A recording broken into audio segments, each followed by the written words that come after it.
First blood. Needs to hold on to the Parablade's hand, keep the Tidehunter out of the lane. Yep. I really like a Tinker. You can go like the Yule's build. Really tough for Fnatic to take you down. Damage though. Much trouble. This top lane looks so weird. So you got Rivalry US to, not Rivalry, MP. Not their sponsor. Oh, they got him. They got him. Zephyr had such a fantastic game last time around, but Ice will claim from his first blood. They've cursed him up. Looked very, very juicy on Tigers. Now the jump out. Ice. Well, he's going to gust over on 1437. And with the arrival of DJ, Jab does drop low. But it ends up just being a 1-for-1 trade-off. Try on the bottom. A lot of S4, and that he never really loses a lane. And most of that is just because of excellent creep control. He's almost always got it on his hill instead of the enemy, and it keeps him safe from rotation. DJ rotates in towards the mid, but you've already got the big buff up over on one. The Kippy didn't actually have enough time to just sit back and throw out the Boundless Strike and get a really good hit, and 1437 stun. Wasn't ready for DJ to arrive either. The harassment's one thing, but... Plus, they have the Peel of the Earth Spirit. If there were a Troll, a TB, some hero that you just counter hard throughout the game, this would be much more impactful. It's still nice, but he can't just win a game by himself. Nice rolling boulder down towards the bottom lane, but DJ takes way too much damage. Thought he was going to be okay, but this is the Metamorphosis, this is the Reflection. Parablade, he may only be level 3, but still packs a punch. Huge punch. One punch. Arcane's already on the touch. Wow. Ice is farmed. Wonder Kid's rotating over.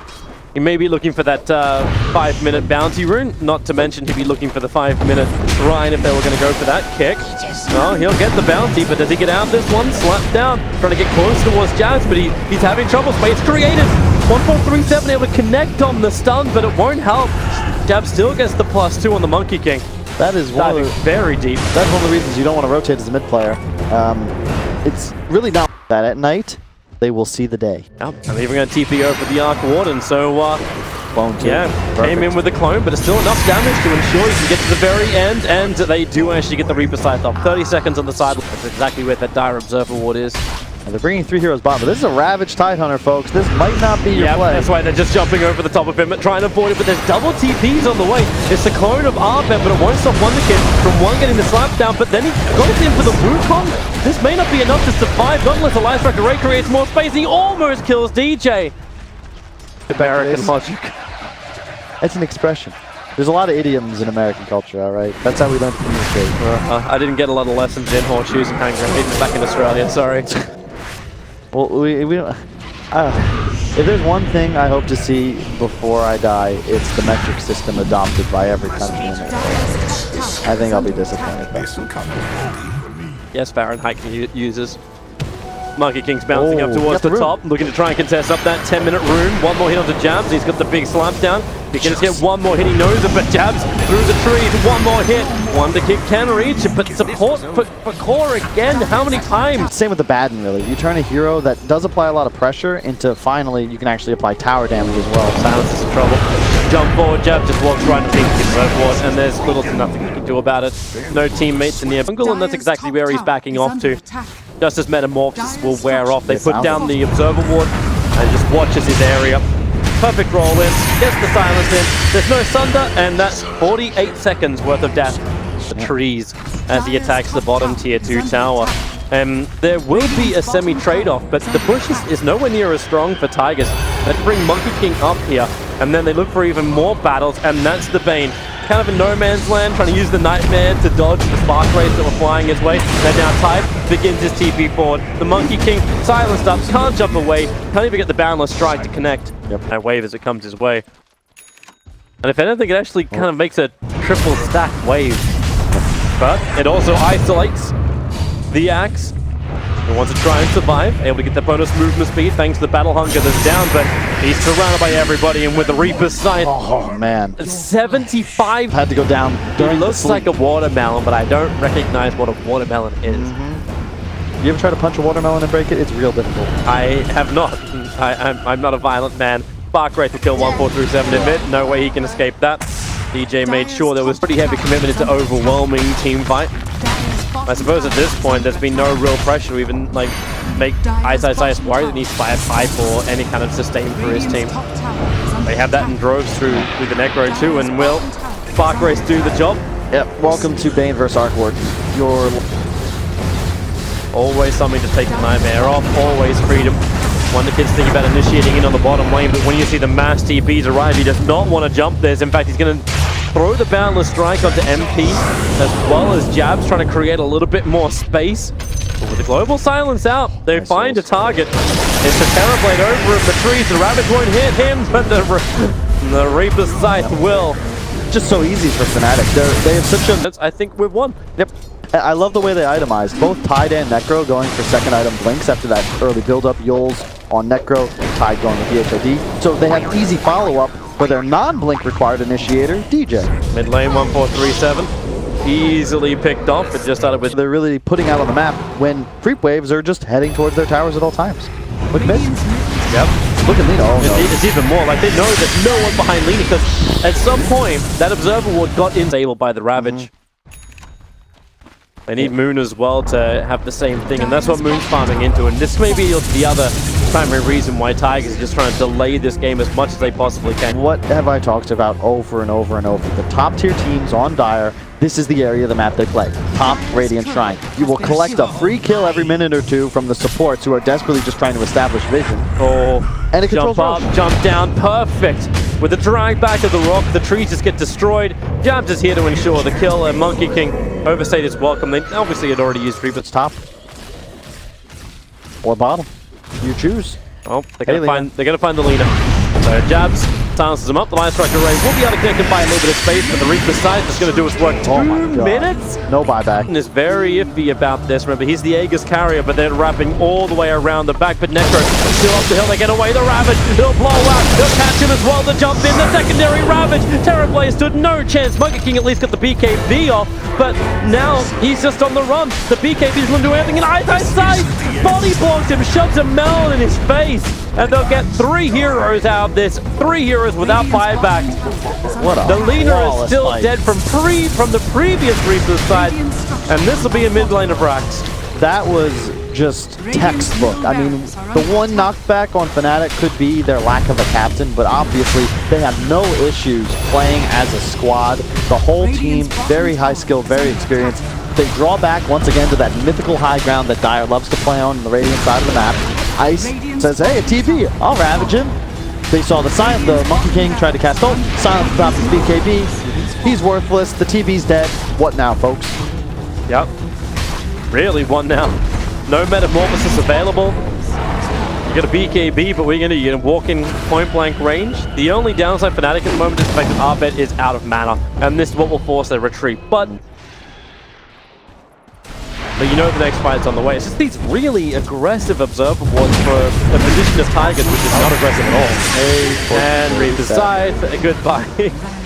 Fortitude said the captain, but this game elects to put himself on the floor, something I've seen other players make the mistake of as well. He is currently 1-6-1, not the ideal game for him. Blink call with the Blade Melt, trying to bring down the clone only. Got him. But it's still a kill on a clone. It's just not the one he thought it was going to be.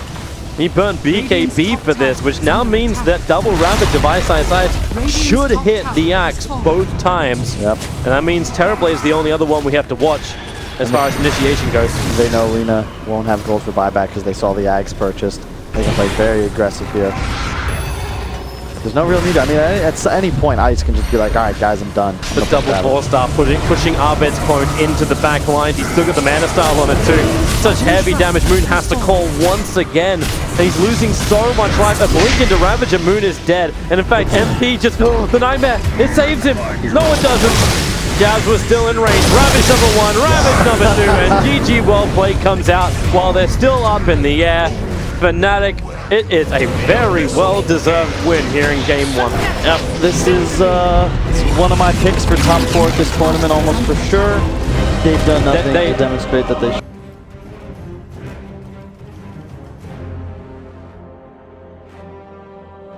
Yeah. You stun him, he's slowed after. Even if you carapace it, you still take the damage over time. You can't deal with skellies.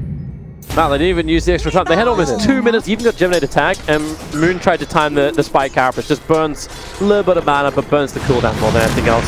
And focus. The Wraith Fire Blast makes all the zombies, and he actually gets the extra hit, and sure, what? And leave throughout the game. Mana Burn's a very, like, alluring, but yet utterly deceiving point to finish up. Oh, the Brambles are down. He's running through almost every single one. Yep. And say goodbye to Zephyr. Controlled by Tigers on their hill. He doesn't get anything out of this lane, but because he's so awesome at utilizing his creep aggro, like, he's getting 2 or 3 CS every wave in a 2-on-1 scenario, and oh goodness. Managed to get the nets off. They interrupted the first poof, the second, and no, didn't actually get the second poof off. There would be enough damage to kill off 1-4-3-7, but with the Splinter Blast and the slow from the Arctic Burn, they have the control required. But Arbe's dropped things down very, very low, and Luna, they're going to be concerned about her level 2 Lucent Beam for that one low Meepo. And they're going to send him back to base. Unless they find a regeneration rune. Or the bottom try. It's a regeneration rune. Of course it is. It's a regeneration rune. Yeah, and immediately Abed TPs his one Meepo out, buys boots. Now levels. He's over there.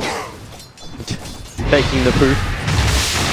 And the Splinter Blast, they get the initial slow. The Earth finds a little bit off target. Nightmare. Rotations coming in from the Io, but that's the reason why Jams takes Nightmare off him. And, well, not enough control, except the fact that Winter Wyvern has given his life for Abed. Well played by Jabs, immediately taking the sleep. That's, you know, he was a 4 position, but he has really embraced the role of 5. Counter-warding in from 1-4-3-7, so he gets rid of some of the vision watching the top rune. The mid-ward is still up, however. They may not know it's there. DJ starts with the Cursed Crown over on the Io. He'll be able to tether himself down, but it also stuns up the Bane because he's there. The Bramble connects on both of them. And Ice, he just wants himself a kill, and he'll probably claim it. Roshan aggroed up by the Io balls as Luna moves over. The Nightmare bounces, switching from one target to the other. Wait for this to even have any chance of working. The Wraith King factor. Luna, this is the play? I don't know if this is the play, but all of them almost, and he does actually kill off Abed. The glaive attack bounced up through the trees, I believe it was, to get the last hit on the weakened Meepo. Did he get all? No, he got he got 3. He got 2 on the one and 1 on the other. Top lane, Mirana, 1 charges with the Starfall. Ice will fall, but he has Reincarnation.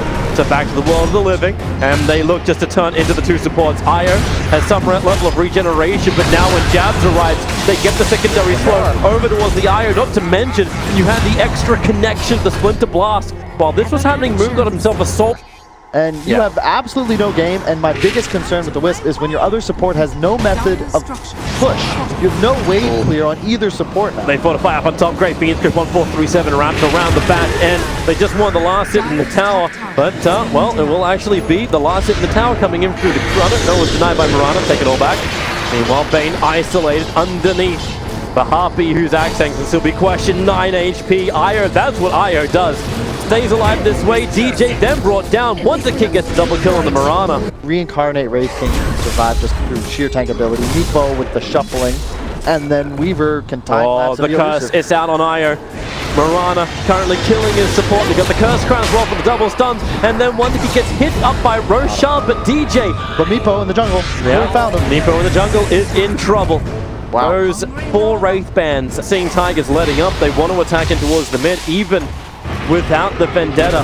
Moon still wants to come in close, able to connect the stun onto Jabs. DJ's in the neighborhood, but wait for these Meepos to start arriving. Ice TP's in towards the mid lane. His Reincarnation is back up again, gets the stun over on Moon, while Jabs protects himself inside the column embrace. These supports need to do a little bit more as the Lucent Beam. It does manage to get the kill over onto the Winter Wyvern, but a 3-hero swarm able to connect. They're trying to get it off Moon Meander. They will be able to do so with Vendetta. He's running away, still visible thanks to the dust, but just you will be the hyper carry of this game. It's actually a lot of pressure on Fnatic to be more active. They see him. The Earthbind will be able to connect, and this should be a kill with the second Earthbind underneath the sentry ward. And Abed, some much needed money can go on the Wraith King. Remember, Wraith King still has the Reincarnation. It's level 1 only.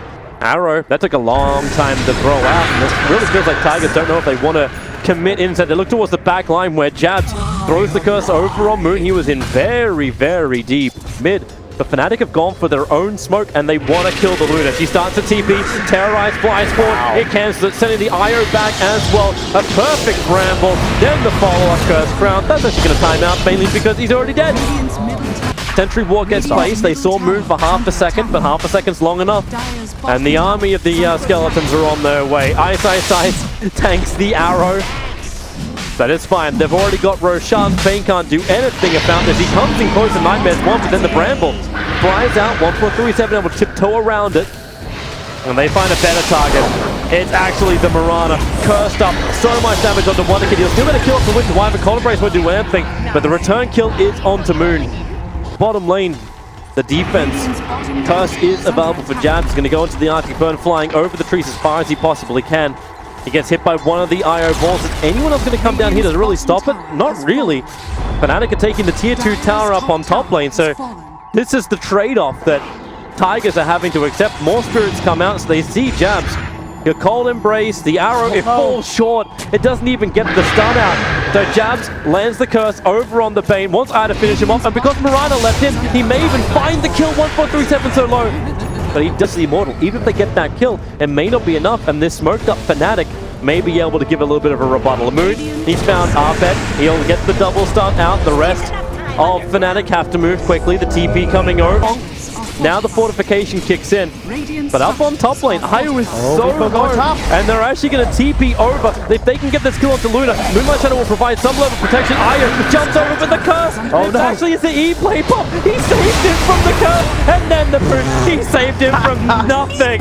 That had pretty hit. And he just clicked it because it would have been a sure kill on the Wisp. He was already so low. Wyvern, there's no reason not to use your spells to ensure those kills. Follow up.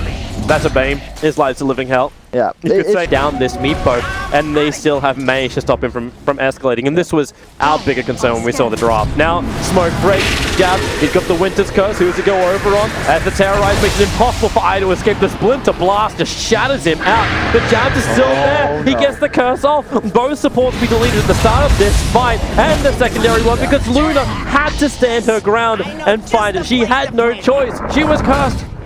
And they know kids are in top. So, say goodbye to 1Rax. If Luna buys back, then this BKB is never going to arrive.